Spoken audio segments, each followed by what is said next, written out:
वाणी चल रही थी प्रातः क्लास 31 मई 1967। बात चल रही थी बाप को याद करना गोया शांति का वर्षा लेना, और शांति में तो सबको जाना होता है। शांति में जाने से तुम्हारी आयु भी बड़ी होती है, और अशांति में रहने से आयु घटती जाती है। काया भी निरोगी होती है, काहे से? शांति में रहने से। सिवाय बाप के और कोई तुमको शांति धाम में नहीं ले जा सकते। सब अशांत बनाते हैं, रोगी बनाते हैं।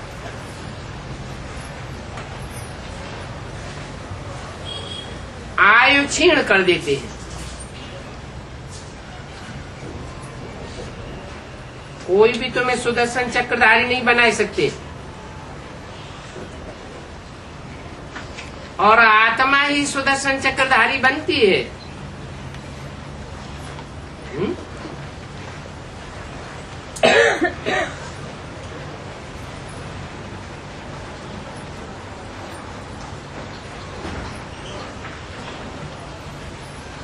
जड़ जीव जंतु सुदर्शन चक्रधारी नहीं बनते।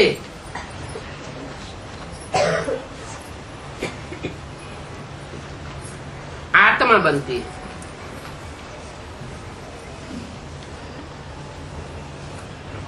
वो बाप भी है,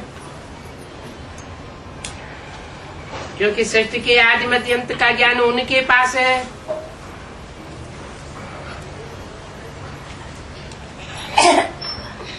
इनके पास नहीं है। इनके पास नहीं है, किनके पास है? ब्रह्मा के पास नहीं है, उनके पास है, क्योंकि वो बाप है। बीज को बाप कहा जाता है, माता को बीज नहीं कहा जाता। माता को क्या कहा जाता है? धारिणी कहा जाता है। बीज को धारण करने वाली है।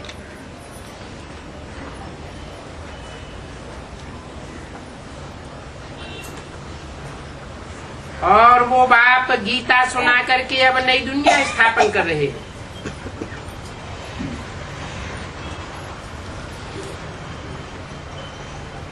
वो गीता तो मनुष्यों की बनाई हुई है।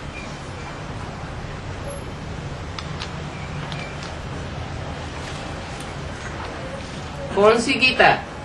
झूठी गीता। झूठी कैसे? खंडित हो गए। वो गीता जो खंडित हो जाती है, जो बोला है मुरली में, गीता सारी ही खंडित की हुई है। किसके द्वारा? मनुष्यों के द्वारा। वो मनुष्यों की बनाई हुई गीता है।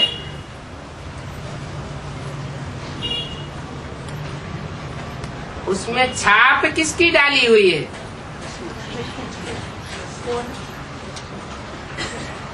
कृष्ण की छाप डाली हुई है। जो मनुष्य सृष्टि का पहला पत्ता है, उसकी छाप डाली हुई है। दिल पर छाप पड़ती है ना, तो उस गीता के दिल पर छाप पड़ी हुई है कृष्ण की, और कृष्ण पहला पत्ता है।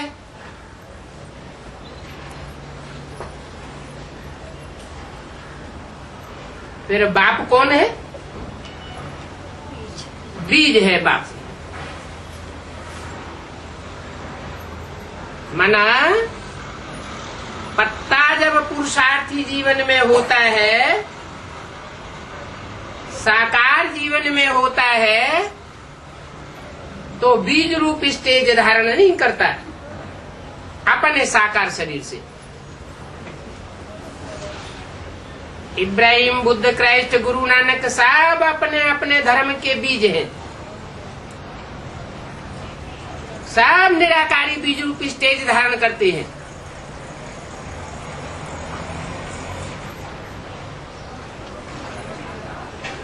कृष्ण बीज रूप स्टेज धारण नहीं करता।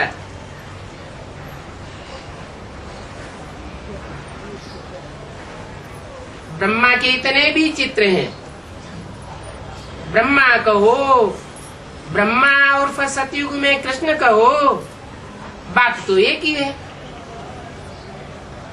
ब्रह्मा पुरुषार्थी जीवन है और कृष्ण प्रारब्ध का जीवन है।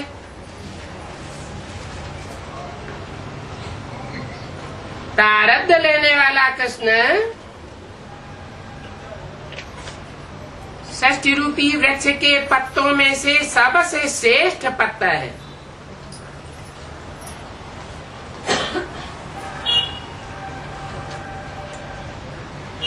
मनुष्य और मनुष्य से ऊंचे देवता।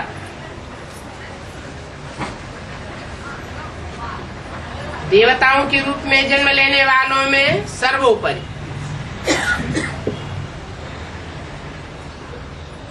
लेकिन उस देवताई सृष्टि को भी जन्म देने वाले जो बीज हैं,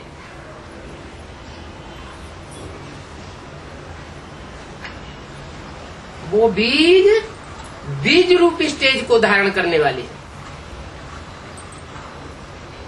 और राधा कृष्ण जैसे 4.5 लाख बच्चों को जन्म देने वाले हैं। तो जो बच्चों के रूप में जन्म लेने वाले हैं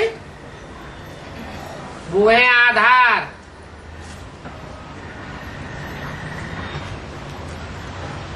और जो जन्म देने के लिए बीज रूप स्टेज धारण करने वाले हैं वो है बीज रूप बाप।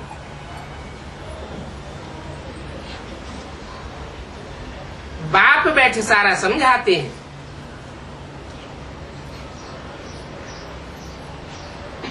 धरणी का पाठ बजाने वाले समझाने वाले नहीं हैं। माता के रूप में पाठ बजाने वाले समझाने वाले नहीं हैं। सुनने सुनाने वाले हैं।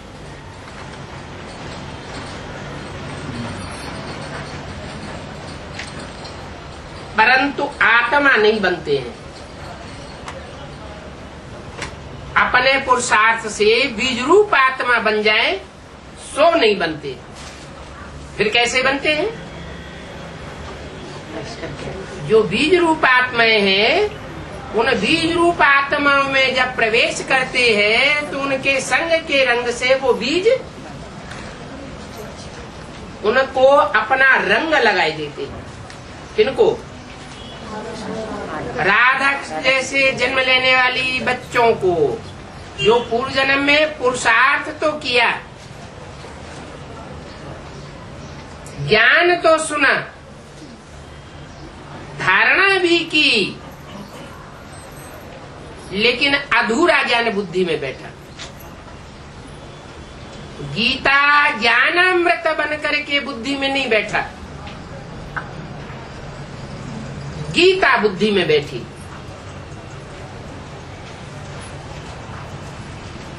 गीता के 2 रूप हो जाते हैं। एक मनुष्यों की रची हुई गीता और एक भगवान की रची हुई गीता। भगवान की गीता से 1 सेकंड में ब्रह्मा सो विष्णु बन जाता है। और मनुष्यों की बनाई हुई गीता से 5000 वर्ष में नहीं तो 2500 वर्ष में सृष्टि स्वर्ग से नरक बन जाती है।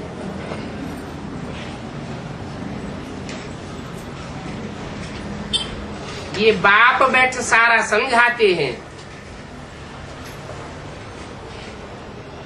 कि सच्ची गीता कौन और झूठी गीता कौन, क्योंकि वो सब आत्माओं का बाप है।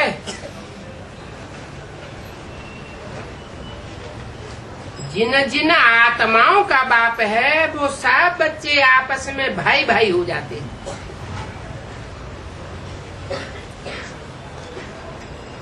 बाप जब नई दुनिया रचते हैं तो प्रजापिता ब्रह्मा द्वारा तुम भाई बहन बन जाते हो।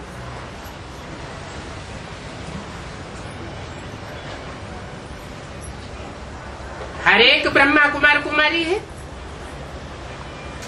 ये बात बुद्धि में रहने पर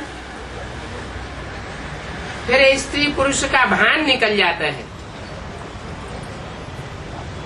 और मनुष्य तुम पर हंसते हैं। ये नहीं समझते कि हम भी भाई बहन हैं।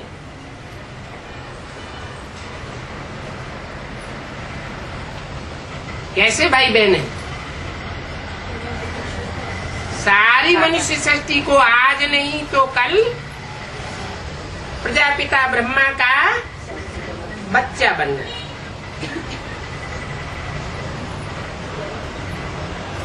बाबा रचना रचते हैं तो भाई बहन हो जाते हैं।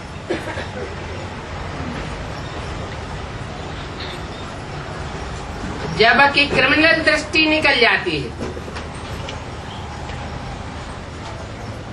इसीलिए गंधर्व विवाह गाया हुआ है।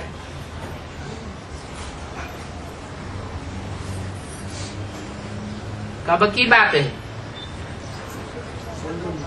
गंधर्व विवाह तो बेसिक नॉलेज में भी हुए या नहीं हुए? हैं? हुए। फिर भाई बहन या भाई भाई बने? आत्मा आत्मा भाई भाई बने क्या? भाई बहन की दृष्टि आई क्या? नहीं बने तो फिर बनेंगे कब?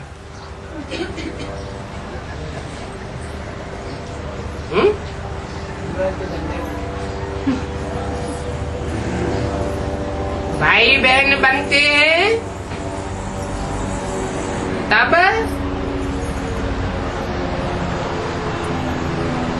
जब असलियत को पहचानते।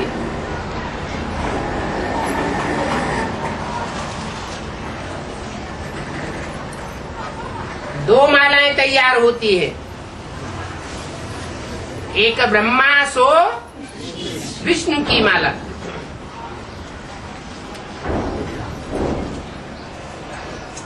ब्रह्मा का अधूरा पुरुषार्थ तो कोई माला नहीं बनती ब्राह्मणों की, और ब्रह्मा मनुष्य सृष्टि के बाप के संग के रंग में आता है तो संपन्न स्टेज बनने पर ब्रह्मा सो विष्णु बन जाता है। तब विष्णु की माला बनती है, जिसे कहते हैं विजय माला। वो बहनों की माला है। भारतवर्ष में परंपरा चली आई है। कब तक? जब तक बाप की प्रत्यक्षता नहीं हुई तब तक। क्या परंपरा चली आई? राजाई का वर्षा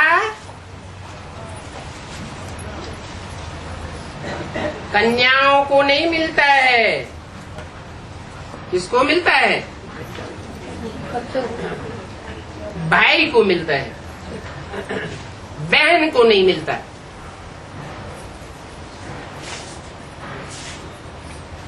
हर घर परिवार में पुरुष अपने घर का राजा होता है। यथा राजा तथा प्रजा। प्रजा भी क्या करती है? 63 जन्मों में भारतवर्ष में प्रजावर्ग ने अपना वर्षा भाई को दिया या बहन को दिया? पुत्र को दिया या पुत्री को दिया? पुत्री को दिया। ये परंपरा कहाँ से पड़ी है? कैसे? जो पुरुषार्थी जीवन में अम्मा को फॉलो करने वाली बनी,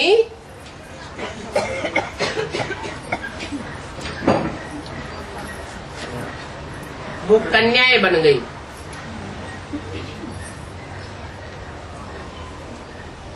रानी बन सकती हैं, लेकिन राजा नहीं बन सकती।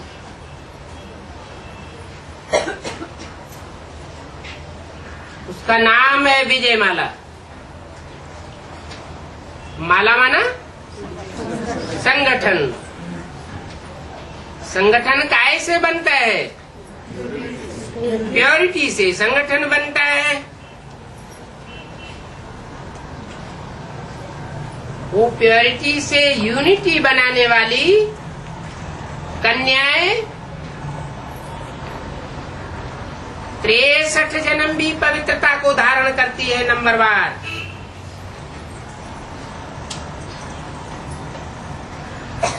और भारत में भारतीयों की राजाई बची रहती।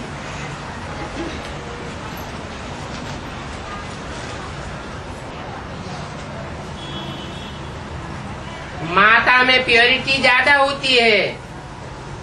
वो प्योरिटी का वर्षा बच्ची में भी जाता है।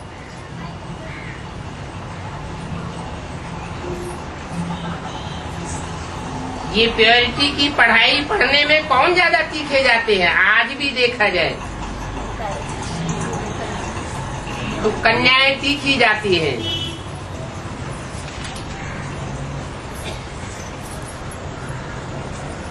फिर जो तीखे जाते हैं प्योरिटी की पढ़ाई पढ़ने में,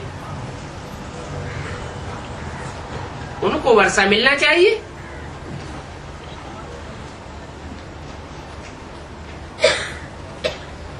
भगवान भगवान बन करके आता है तो अन्याय क्यों करता है?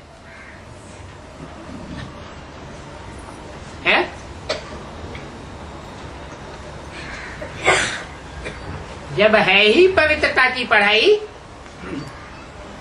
तो जो पवित्र रहने वाली आत्माएं हैं, पवित्रता में आगे जाती है, उनको वर्षा मिलना चाहिए। काहे का वर्षा? राजाई का वर्षा।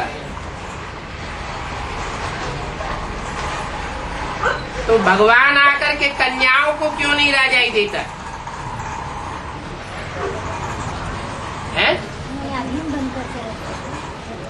हाँ, ये विशेषता है।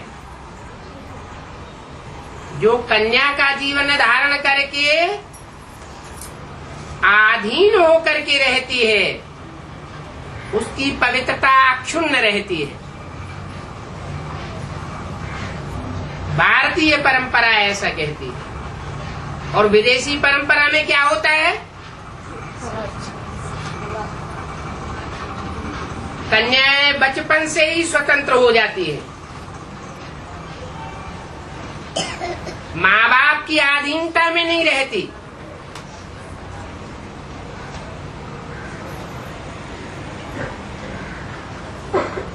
अधीनता में न रहने के कारण उनकी पवित्रता खंडित हो जाती है।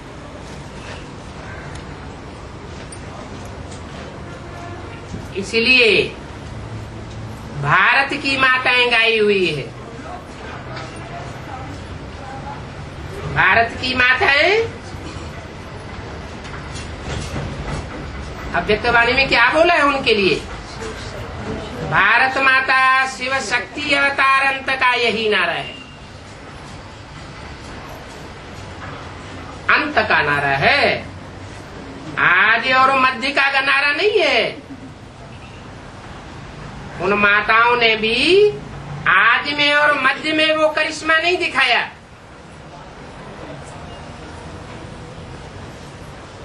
वो माताएं कहां से करिश्मा दिखाएंगी आदि में?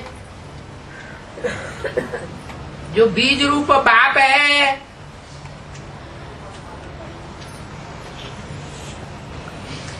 उसको कोई ज्ञान का पूरा डोज नहीं मिला, पूरा ज्ञान नहीं था तो छोड़ के चले गए। तो माता को प्राप्ति होने की तो बात ही नहीं।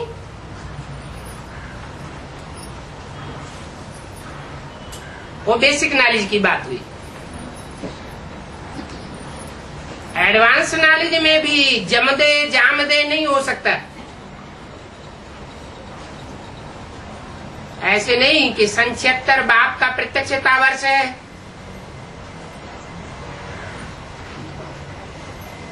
तो तुरंत स्थापना हो जाएगी प्रैक्टिकल में।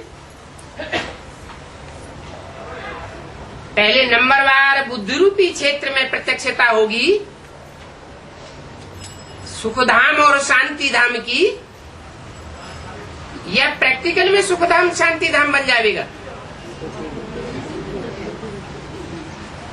तो बीज रूप बाप की बुद्धि रूपी धरणी में सुखधाम और शांति धाम की प्रत्यक्षता होती है, फिर नंबरवार बच्चों की बुद्धि में होती है। परंतु वो है बीज रूप आत्मा, जो ज्ञान के बीज को समझ लेती है, सार को समझ लेती है। सार को समझने से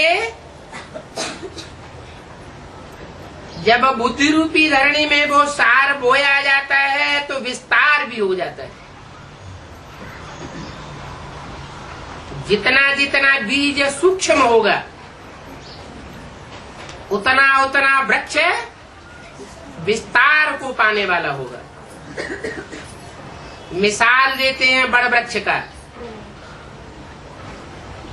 बीज कितना सूक्ष्म है और उसकी दुनिया कितना विस्तार को प्राप्त करती है।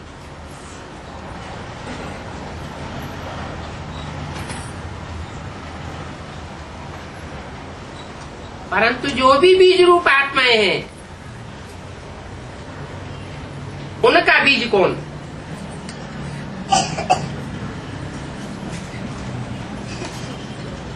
कहेंगे प्रजापिता।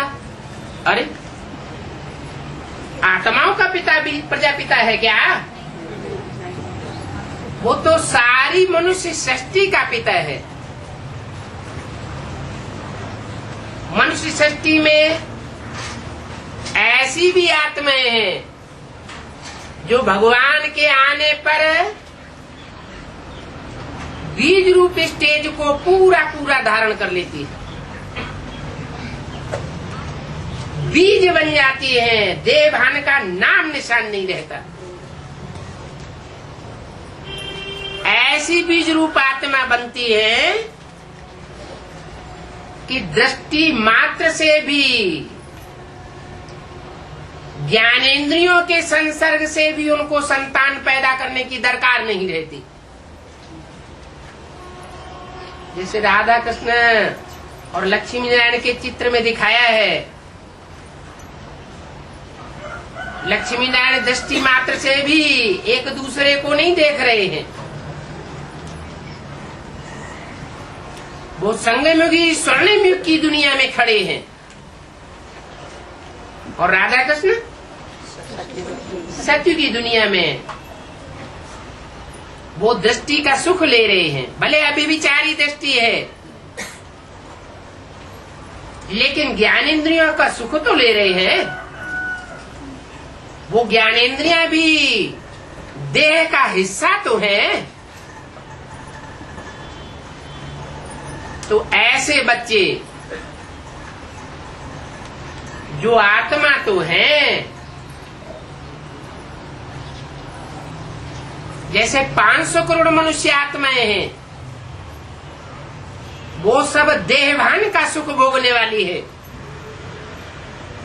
परंतु वो ऐसे बच्चे हैं जिनमें देहभान का नाम निशान भी नहीं रहता।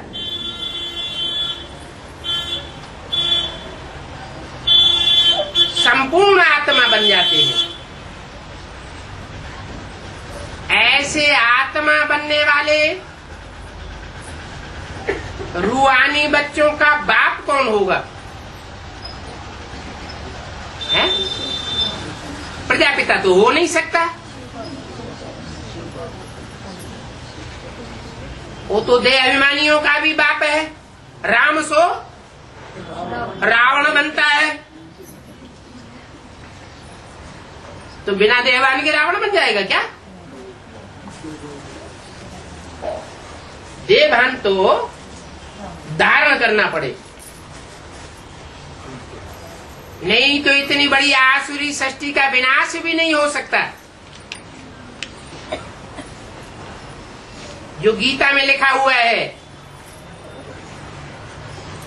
आत्मनिष्ठ व्यक्ति सारे संसार की हत्या कर दे तो भी उसके ऊपर कोई पाप नहीं लगता।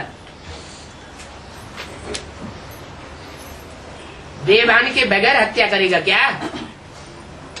है? देहभान होगा तब ही तो विनाश होगा। अगर संपूर्ण आत्माभिमानी हो तो विनाश की तो बात ही नहीं। दुखधाम स्थापन करेगा, सुखधाम स्थापन करेगा या शांतिधाम स्थापन करेगा, इस सृष्टि के ऊपर।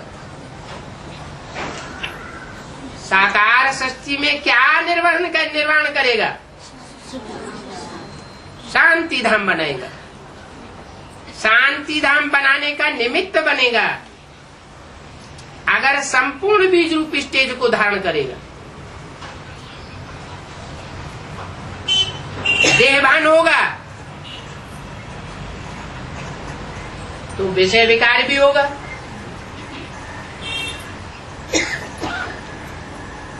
पवित्रता से स्थापना होती है और अपवित्रता से विनाश होता है।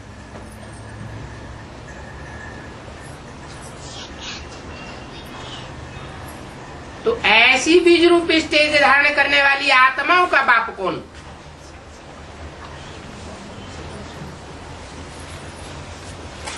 रूहों का बाप कौन?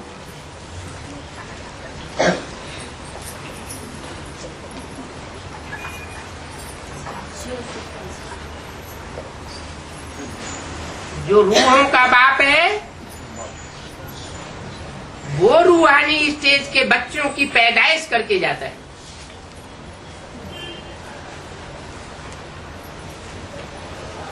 बाकी जितने भी बाप हैं वो सब देह अभिमान वाले हैं और देह अभिमानियों की पैदाइश करते हैं। रूहों की पैदाइश नहीं कर सकते।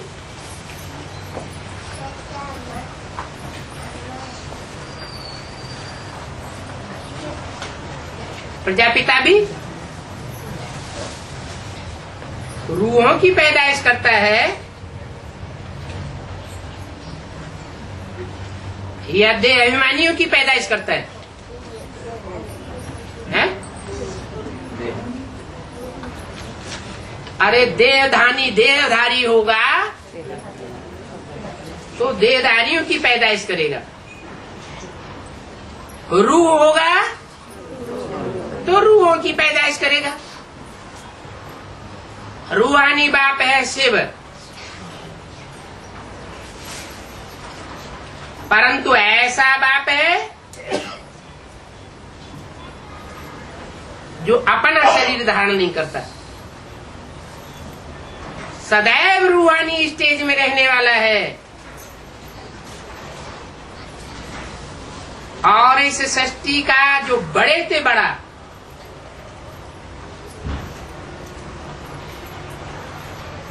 देह अभिमानी है उसमें प्रवेश करता है और प्रवेश करके उसको क्या बनाता है? आत्माभिमानी बनाता है।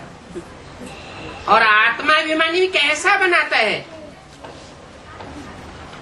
आप समान।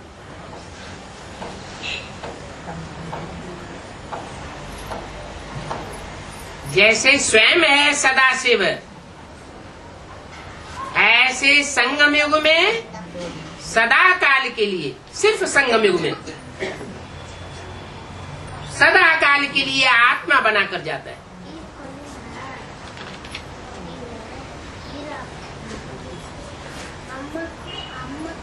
दो चार सेकंड, 2-4 मिनट, 10-15 दिन, महीने, 2 महीने, 2-4 साल के लिए नहीं, जब तक संगम युग है तब तक के लिए वो आत्माभिमान को जब चाहे धारण कर सकता है। जब चाहे तो शरीर धारण करे और न चाहे तो न धारण करे।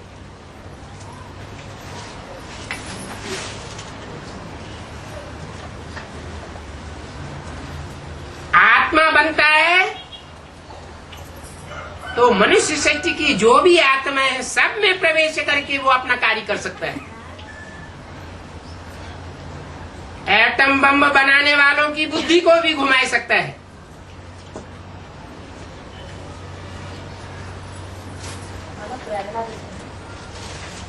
वो सब देह अभिमानियों का बाप है।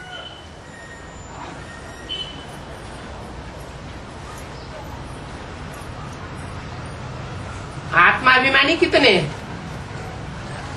और देह अभिमानी कितने हैं? 4.5 लाख आत्मा अभिमानी और बाकी सारी शक्ति देह अभिमानी।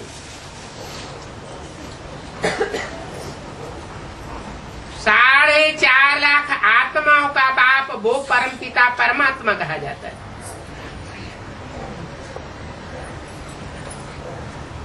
जो परमपिता आत्माओं के बीच में हीरो पाठधारी आत्मा में प्रवेश करके परमात्मा बन जाता है। कैसी आत्मा? परमात्मा बन जाता है। बन जाता है, पहले था नहीं परमात्मा। क्यों? सुप्रीम सोल पहले परमात्मा नहीं था। कंपैरिजन तब ही किया जा सकता है जब शरीर में प्रवेश करे। दूसरे धर्म वाले तो मानते ही नहीं है क्या कि सुप्रीम सोल इस सृष्टि पर साकार तन में प्रवेश करता है। इसलिए वो परमात्मा का सही अर्थ नहीं निकाल पाते। वो क्या नाम देते हैं? उन्होंने नाम दिया सुप्रीम सोल, लेकिन वो जानते नहीं है कि सुपरमेसी कैसे बनती है।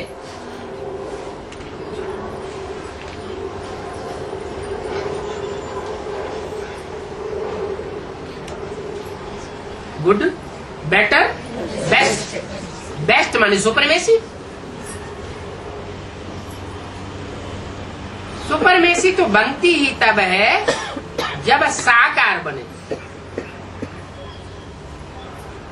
तो साकार तन में प्रवेश करके कोई आत्मा को परमात्मा की स्टेज तक पहुंचाता है।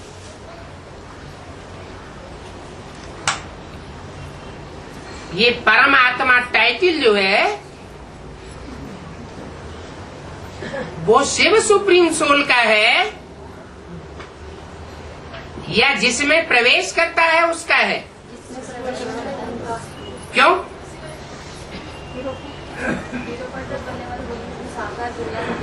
इसलिए कि शिव की सानी और कोई के साथ नहीं हो सकती। शिव की तुलना कोई आत्मा के साथ नहीं हो सकती। वो शिव तो तुरीय है और जो भी आत्माएं हैं 7 जन्म मरण के चक्र में आने वाली है। शिव जन्म मरण के चक्र में आने वाला नहीं है और जन्म मरण के चक्र में आने वाली आत्माओं में जो सबसे जास्ती आत्मिक स्थिति को धारण करने वाला है, वो बाप समान की स्टेज को पाता है, या बाप उसको सुप्रीम सोल बाप शिव उसको आप समान बना के जाता है। तो भक्ति मार्ग में कहा जाता है शिव शंकर एक है। बेसिक नॉलेज में ब्रह्मा कुमार कुमारियां समझाते हैं शिव और शंकर एक नहीं है, अलग अलग है। अब ये कैसे समझाया जाए कि अलग अलग है या एक है? अपना समान बना देंगे तो दोनों एक है। अलग अलग तब ही कहेंगे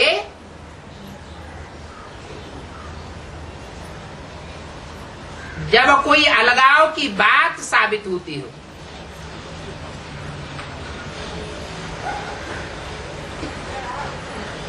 अलगाव की बात क्या साबित होती है दोनों आत्माओं के बीच में? वो जानवर में नहीं। एक आत्मा भोगी है, सदैव भोगी है। क्या सदैव माना? आदि से लेकर के अंत तक भोगी है। और एक आत्मा सदैव भोगता है, सुप्रीम सोल जिसे कहा जाता है। इसलिए वेदों में जो मुख्य वेद है ऋग्वेद, उसमें लिख दिया है द्वा सुपर्णा सुयोजा सखाया समानम वृक्षम अभिशस्व जाते। ये षष्ठी रूपी वृक्ष है जिसमें दो पक्षी विशेष हैं, वास करते हैं। एक भोगता है और एक अभोक्ता है। उस वृक्ष पर रहते हुए भी एक सदैव भोगता है और एक भोक्ता भी है, तो अभोक्ता भी बन जाता है। जब चाहे भोक्ता बने और जब चाहे अभोक्ता बने। जिसे बाबा अव्यक्त वाणी में कहते हैं जब चाहो इंद्रियों से काम करो और जब न चाहो तो इंद्रियों से कर्म से परे हो जाओ। कोई माया की ताकत नहीं है जो कर्मेंद्रियों को उत्तेजित कर सके, कर्मेंद्रियों के बंधन में ना आ सके। ऐसी चीज को कहा जाता है अभोक्ता। जब चाहे तो कर्मेंद्रियों से भोग करे। कहाँ भोक्ता बनना है, कहाँ अभोक्ता बनना है, ये ज्ञान सदैव बुद्धि में रहे। ऐसे नहीं कि इंद्रियां वशीभूत कर लें।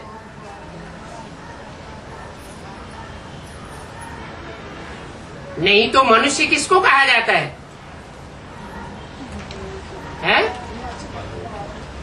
जो इंद्रियों के वशीभूत हो जाता है उसको मनुष्य कहा जाता है।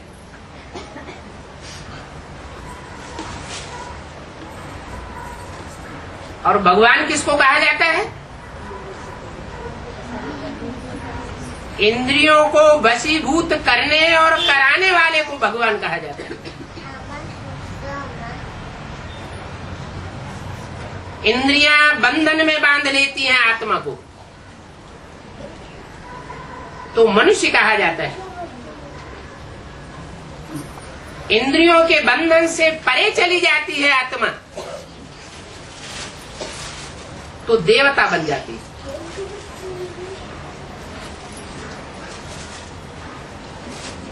आत्मा सो परमात्मा भक्ति मार्ग में कह देते हैं। जानते तो है नहीं कि कौन सी आत्मा परमात्मा बनती है।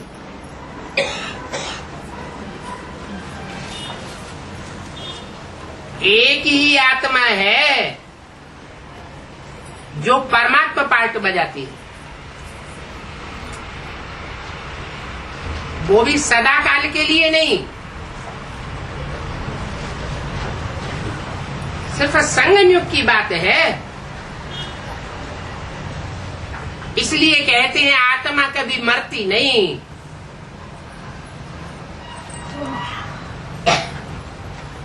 आत्मा अमर है। तो जो भी अमरनाथ के बच्चे हैं वो किसकी संतान कहे जाते हैं? अमरनाथ की संतान। नंबरवार अमरनाथ बनते हैं कि एक जैसे बनते हैं? नंबरवार अमरनाथ बनते हैं। निश्चय बुद्धि विजयते बनते हैं। इतना दृढ़ निश्चय हो जाता है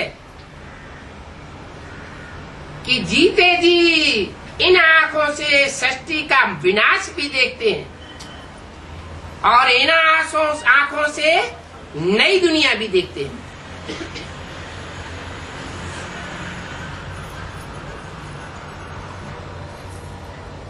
उनकी आंखें भी अविनाशी हो जाती हैं।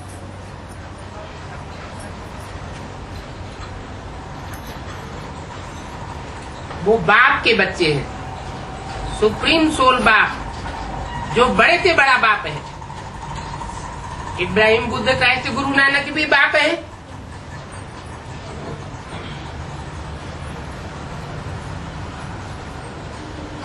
लेकिन उनको सुप्रीम फादर नहीं कह सकते,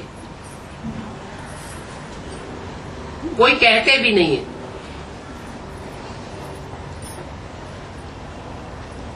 जो सुप्रीम बाप है वो क्या देते हैं?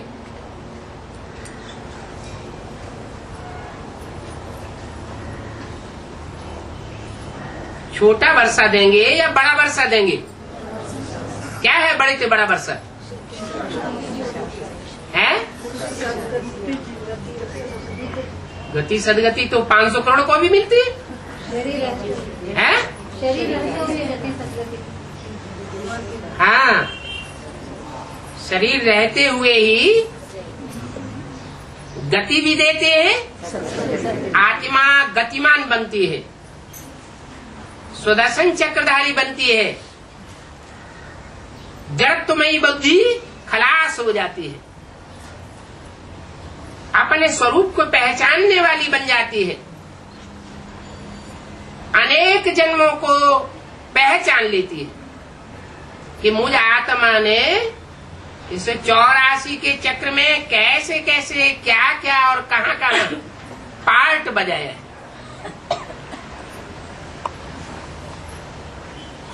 गतिमान भी होती है और शरीर रहते सुख भोगती है, दुख नहीं भोगती, मन सदगति होती है। ऐसी गति और सदगति 4.5 लाख आत्माओं के अलावा और कोई की नहीं होती।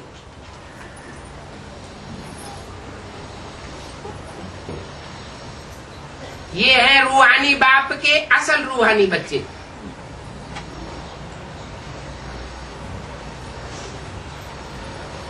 जिनको बाप का राजाई का वर्षा मिलता है।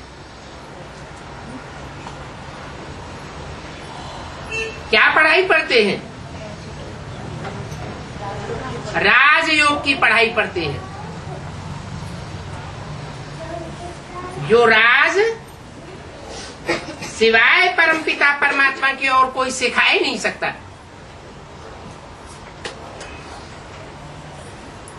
ऐसी संगठित फैमिली बना के जाता है जो इतनी बड़ी फैमिली दुनिया में कोई ने न बनाई हो। प्रैक्टिकल रूप में देखने में आता है कि इनके यह माँ है और इनके यह बाप है।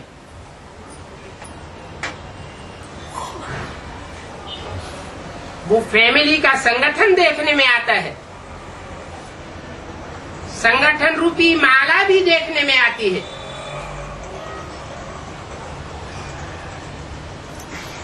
वो सारे ही गुप्त पुरुषार्थी हैं। गुप्त बाप से गुप्त वर्षा लेने वाले हैं।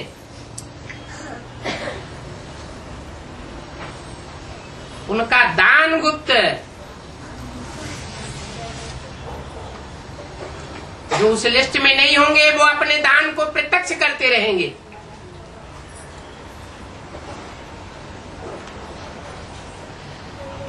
गुप्त नहीं रह सकेंगे, दिखावा करेंगे।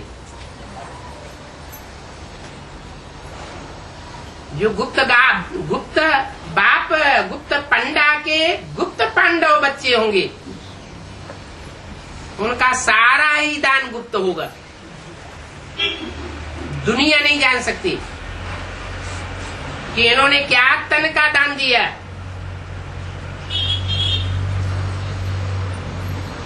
दुनिया की नजर में प्रत्यक्ष नहीं होगा। तन का दान दिया, अपने तन का दान दिया, अपने बीवी बाल बच्चों के तन का दान दिया,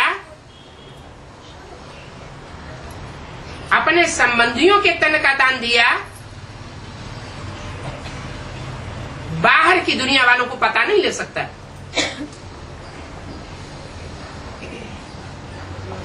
वो अंत तक उस राज को नहीं समझेंगे। और जिनकी बुद्धि में ये राज समझ में आ जाता है, वो राजदार बाप के राजयोगी बच्चे बन जाते हैं और गोप गोपियों की लिस्ट में आ जाते हैं। जिन्होंने गुप्त रह करके सारा कार्य किया।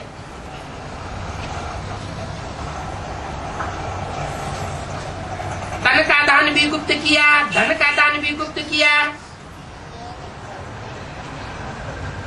जहां तक हो सका समय, संपर्क और संबंधियों का भी गुप्त दान किया।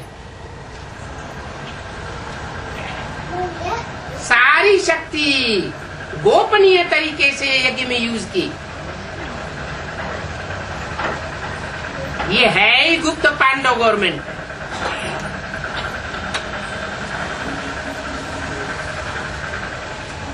पांडव गवर्नमेंट क्यों कहा जाता है?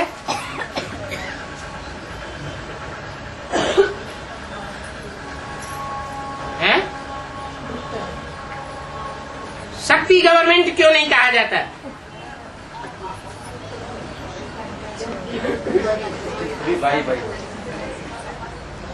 पांडव गवर्नमेंट इसलिए कहा जाता है तो राजाई पाने वाले जो बच्चे हैं वो आत्मिक स्थिति में रह करके रूहानी शासन में बांधने वाले हैं।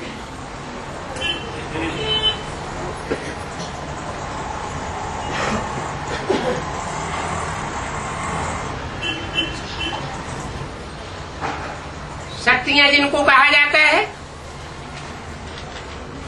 वो अपने देहभान को इतना नहीं गला पाती जिनका गायन हो शास्त्रों में कि पांडवों ने अपने देहभान को गला दिया।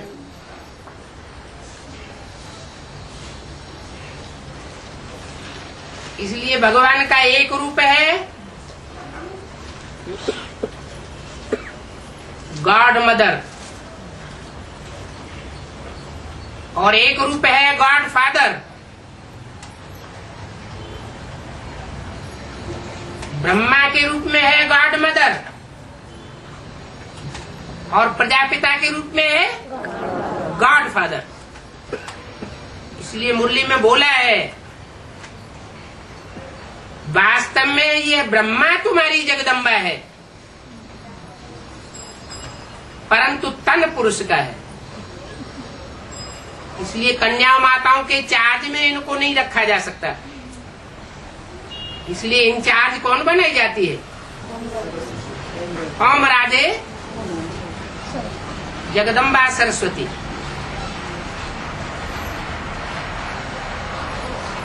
फिर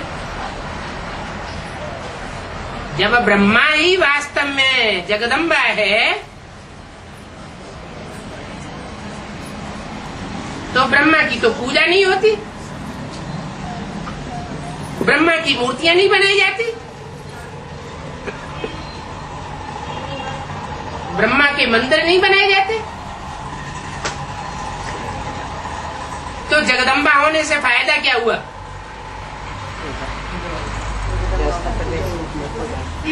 फायदा तब होता है जब वो ब्रह्मा चोला छोड़ने के बाद कोई कन्या माता में प्रवेश करता है और फिर संसार में वो जगदम्बा के रूप में पूजा जाता है। जिस कन्या माता में प्रवेश करता है वो भी रुद्रमाला का मणका बनती है।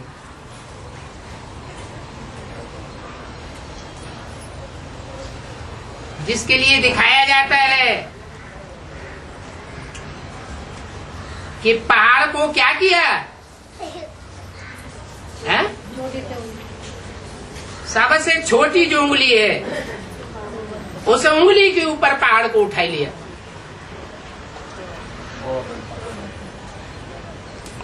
अंगूठे पर भी नहीं उठाया, ये ज्यादा मजबूत होता है। काय को उठा लिया? कनिष्ठिका उंगली पर उठा लिया। कहा जाता है ना, श्रेष्ठ पुरुषार्थी, मध्यम पुरुषार्थी और कनिष्ठ पुरुषार्थी।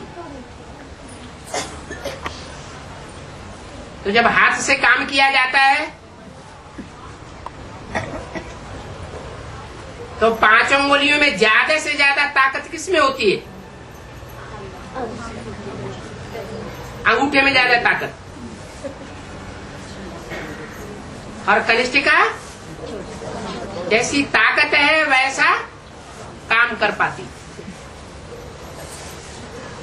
तो जो रुद्रमाला का लास्ट मणका है उसके ऊपर गोवर्धन पहाड़ उठाई लिया। क्या नाम दिया? गौओं का वर्धन करने वाला पहाड़। वर्धन माना बढ़ाने वाला। सन 37 में स्थापना हुई यज्ञ की, तो 37 से लेकर के और दिल्ली आने तक 16-17 वर्षों में कितनी संख्या बढ़ सकी? ज्यादा से ज्यादा 300-400। और ब्रह्मा के जीवित रहने तक वो संख्या रही। शरीर छोड़ने के बाद तो वो बात ही नहीं। उन्हें तो वास्तव में ब्रह्मा कुमार कुमारी कहा भी नहीं जा सकता प्रैक्टिकल में।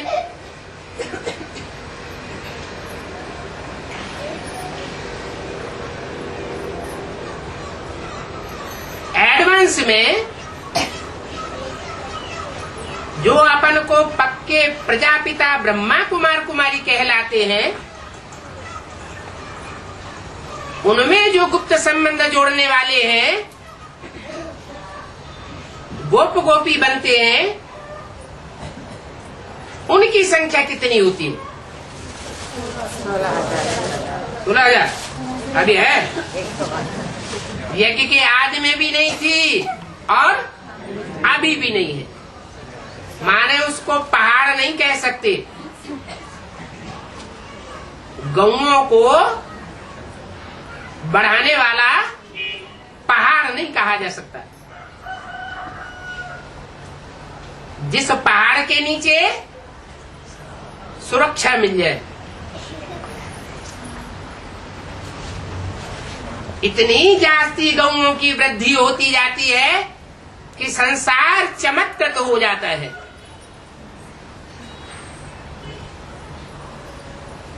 और कैसा भी नास्तिक से नास्तिक न हो, वो भी सर झुका देता है, यही भगवान है।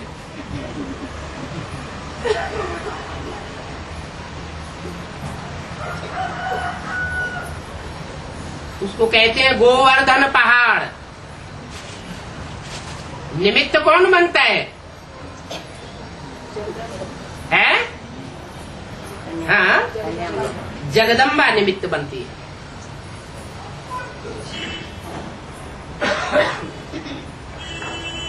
अभी टाइटल धराए रखे हैं बेसिक नॉलेज में दीदी दादी दादाओं ने। वर्ल्ड मदर अखबारों में छपाई दिया है, किताबों में छपाई दिया है, बड़े बड़े मेगा प्रोग्राम करके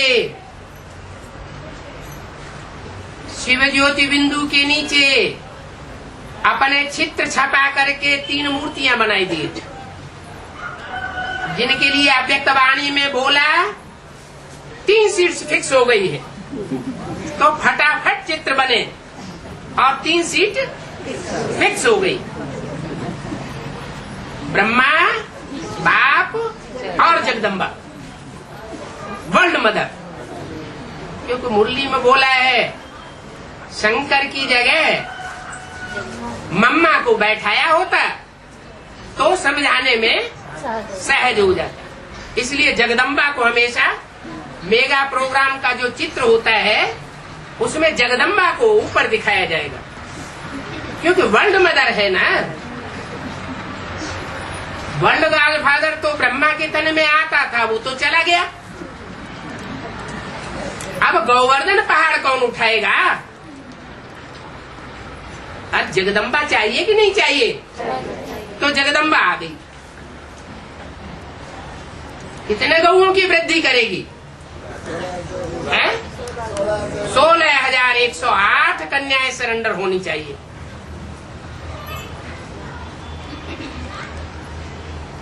उधर अव्यक्तवाणी में बाप दादा ने बोल दिया 3-4 साल पहले, शायद 6 साल पहले,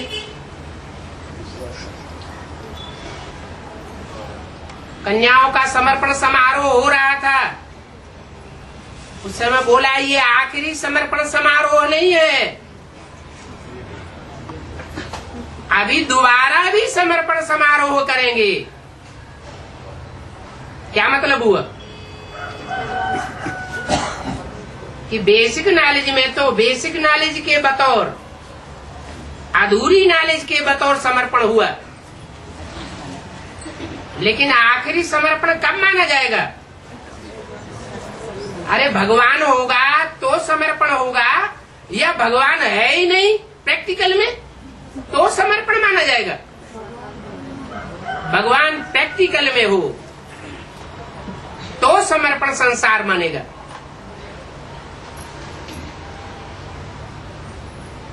इसलिए बोला कि दोबारा समारोह समर्पण भी मनावेंगे। भविष्य के लिए इशारा दे दिया।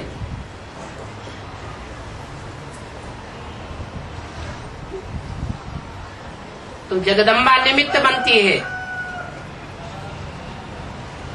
16,000 कन्याओं माताओं को संभाल करने के लिए।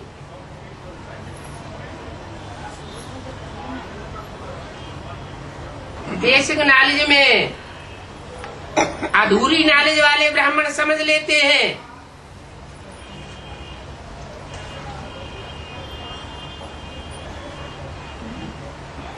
कि जगदम्बा ये है, अब एडवांस वाले समझ लेते हैं कि जगदम्बा ये है।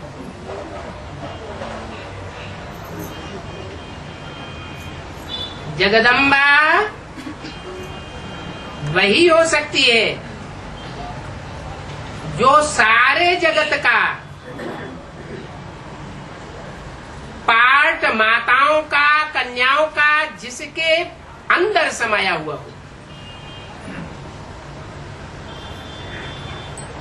विदेशी कन्याओं माताओं के भी स्वभाव संस्कार जिसके अंदर हो,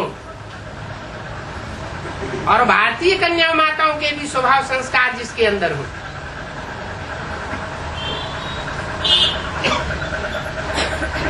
वो बीज है सारी सृष्टि की कन्या माताओं का बीज।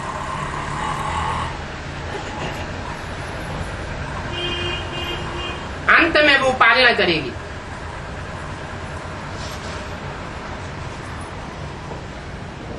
इतनी बड़ी पालना के निमित्त बनना कोई मासी का घर नहीं है, साधारण काम नहीं है। भक्त लोग तो ऐसे ही गाते रहते हैं जय माता दी। जब जोश में आके गाते हैं जय माता दी, तो क्या उनको याद रहता है कोई पीछे से जय पिता दी भी है? इनको पढ़ाई पढ़ाने वाला? ये बात उनकी बुद्धि में नहीं रहती, बेसिक नॉलेज में भी नहीं रहती। एडवांस नॉलेज का गढ़ खड़ा होता है तो भी जो भक्त आत्माएं हैं उनकी बुद्धि में ये बात नहीं रहती। क्यों? क्योंकि बाप गुप्त पार्ट बजाता है।